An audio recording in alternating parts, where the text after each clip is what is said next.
Live in relationship में हुई करण मंडल की हत्या, आरोपियों को भेजा जेल।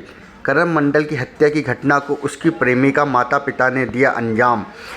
एसपी अभय सिंह ने करण मंडल हत्या का खुलासा करते हुए बताया कि उसकी प्रेमिका एवं माता पिता को गिरफ्तार कर न्यायालय में पेश किया गया, जहां से उप कारागार जेल हल्द्वानी भेजा गया है।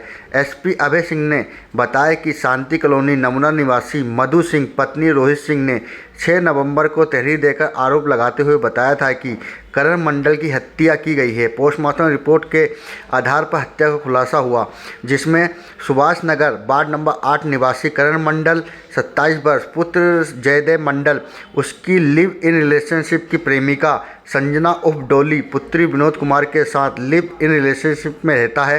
पोस्टमार्टम रिपोर्ट के आधार पर पुलिस ने प्रेमिका संजना को उठाकर उससे पूछताछ की तो उसने हत्या करना कबूल किया।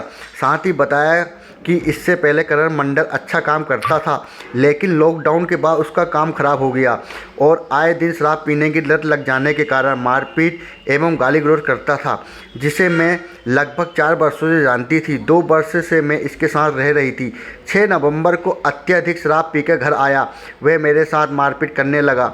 मेरा रोना सुनकर मेरे पापा विनोद कुमार, मम्मी रामबत्ती कमरे में आई, जिन्होंने समझा बुझाकर मामला शांत करने का प्रयास किया। वह उनको भी गालियाँ देने लगा और वह मुझे कमरे में से बाहर ले गए।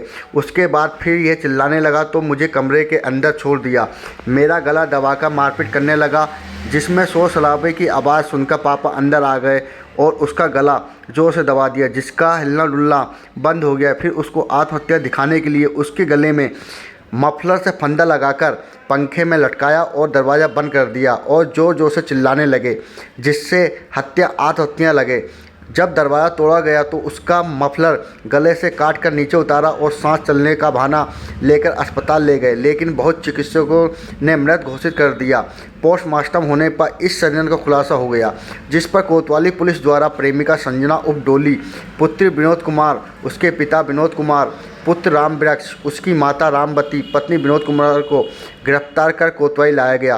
पूछताछ में उन्होंने अपना जुर्म कबूल किया, जिन्हें न्यायालय में पेश किया गया, जहां से उप कारागार जेल हल्द्वानी भेजा गया। वहीं एसएसपी डॉक्टर मंजुनाथ टीसी ने खुलासा करने वाली टीम को 1500 रुपये इनाम देने की घोषणा की। जो कि करण मंडल की बहन है, उनके द्वारा एक तहरीर दी गई थी, जिसमें अपनी बहन की हत्या के लिए उन्होंने एक संजना नाम की लड़की के नामजद तहरीर दी थी, जिसमें अभियोग पंजीकृत किया गया था। घटनाक्रम इस तरीके से है कि 6 नवंबर को एक लड़के की मृत्यु होती है और जिनकी वहाँ मृत्यु होती है वही लोग उस लड़के को अस्पताल में ले जाते हैं। पुलिस जब मौके पर जाती है, सूचना मिलने पर पूछताछ में इनके द्वारा बताया जाता है कि इस लड़के ने सुसाइड कर लिया है। चूँकि लिगेचर मास सस्पेक्टेड थे, लिहाजा हमारी टीम इसमें लगी हुई थी और बाद में इसको ठीक ढंग से इसका पोस्टमार्टम कराया गया। पोस्टमार्टम में कुछ जानकारी हमें मिली थी। बाद में तहरीर के आधार पर अभियोग पंजीकृत करके इसमें परिस्थितिजन्य और जो तकनीकी साक्ष्य थे उनका विश्लेषण किया गया। तो इस जो आरोपी लड़की है, जो कि नामजद थी संजना, इससे जब पूछताछ की गई तो इसके द्वारा ये बताया गया कि 4 साल पहले से ये उस लड़के से करण मंडल के संपर्क में थी और इनका लिविंग में एक तरीके से रिलेशन था, जो कि किराए के मकान में लड़की अपने माँ बाप के साथ भी रहती थी। चूँकि इस लड़के का काम करण मंडल का कुछ हल्का हो गया था और ये काम अभी नहीं कर रहा था उस तरीके से, फाइनेंशियल स्थिति खराब होने की वजह से ये शराब का आदी हुआ था और इसके दिन आए दिन इस लड़की का ये कहना है कि मेरे से गाली गलौज करना, मारपीट करता था। घटना के दिन 6 नवंबर को भी यही हुआ था। यह करण मंडल लड़का शराब पी के आया था और उस समय इस लड़की से उसी बात को लेकर के गाली गलौज हो रही थी। लड़के के माँ बाप भी उसमें पहुंच गए और इन तीनों लोगों ने मिल करके, चूँकि इनका ये कहना है कि हमारी रोज़ शराब पी करके आने की वजह से, गाली गलौज की वजह से हमारी छवि वहाँ पे ख़राब हो रही थी और जो आस पड़ोस के लोग थे उसमें भी हमारी बदनामी हो रही थी। तो इन लोगों ने उसका गला घोट के मार दिया।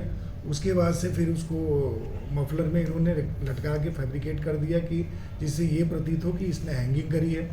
बाद में चूँकि परिवार के अन्य सदस्यों को भी ऐसा पता चले और पुलिस पूछताछ में लोग ना करें, क्योंकि उनके घर में उनके बच्चे भी थे, उनकी बूढ़ी माता जी भी थी, तो वो लोग बता सकते थे घटना के संबंध में, लिहाजा इन्होंने फैब्रिकेट किया। लेकिन चूँकि पोस्टमार्टम की जो रिपोर्ट में आई स्ट्रैंगुलेशन और जो सीडीआर के एनालिसिस और अन्य जो पूछताछ में चीज़ें आई, तो लिहाजा तीनों को अभियुक्त बनाया गया। इसमें जो आरोपी लड़की संजना, इसके पिता विनोद और इसकी माता रमा देवी को हमने अभियुक्त बनाया है। इनको आज अरेस्टिंग की गई है। माननीय न्यायालय के समक्ष इनको पेश किया जा रहा है।